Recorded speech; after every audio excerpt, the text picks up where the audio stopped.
Oh, sorry.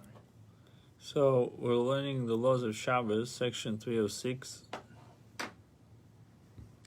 Spoke about not doing things that you're not allowed to do on Shabbos, but you're not allowed to do things that would lead you to do them right after Shabbos. Meaning, let's say a bathhouse.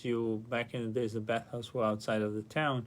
So if you would walk up to the place where you're allowed to walk on Shabbos and wait till the end of Shabbos, and then as soon as Shabbos is over, you would walk into that bathhouse, would be a problem. So the halach today, it says number 2, when does the above apply? When it is apparent, it's obvious that one has forbidden activities in mind.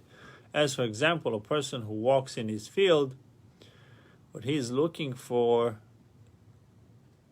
there, if not to see what his field needs. What are you walking in the field for on Shabbat? Similarly, one goes to the entrance of the town, it is apparent that he wants to get closer to the bathhouse that is nearby. For it was the common practice in the Talmudic era for the bathhouses to be located outside of the town, near the town's entrance. Another forbidden activity is walking around in a town to find a horse, a ship, or a wagon to rent after Shabbos in order to depart on a journey if it is apparent that this is his intent. So up till now we said it's prohibited because it's obvious, it's apparent that this is his intent. Now if it's not apparent, if however it is not apparent that the person's intent is for forbidden concerns, but rather he could have been focused on permitted concerns, his act is permitted. For this reason, it is permitted to go outside a town, but within its Shabbos limits, and wait there until nightfall so that he will be able to pick produce and herbs growing in his garden or a decaying structure that is within the Shabbos limits and bring them home. In this instance, it is not apparent that he's going there to pick produce. For if he is a Torah scholar and an observer, outlooker, what we say, might well say that he was unintentionally drawn there, the result of his intense focus on his studies.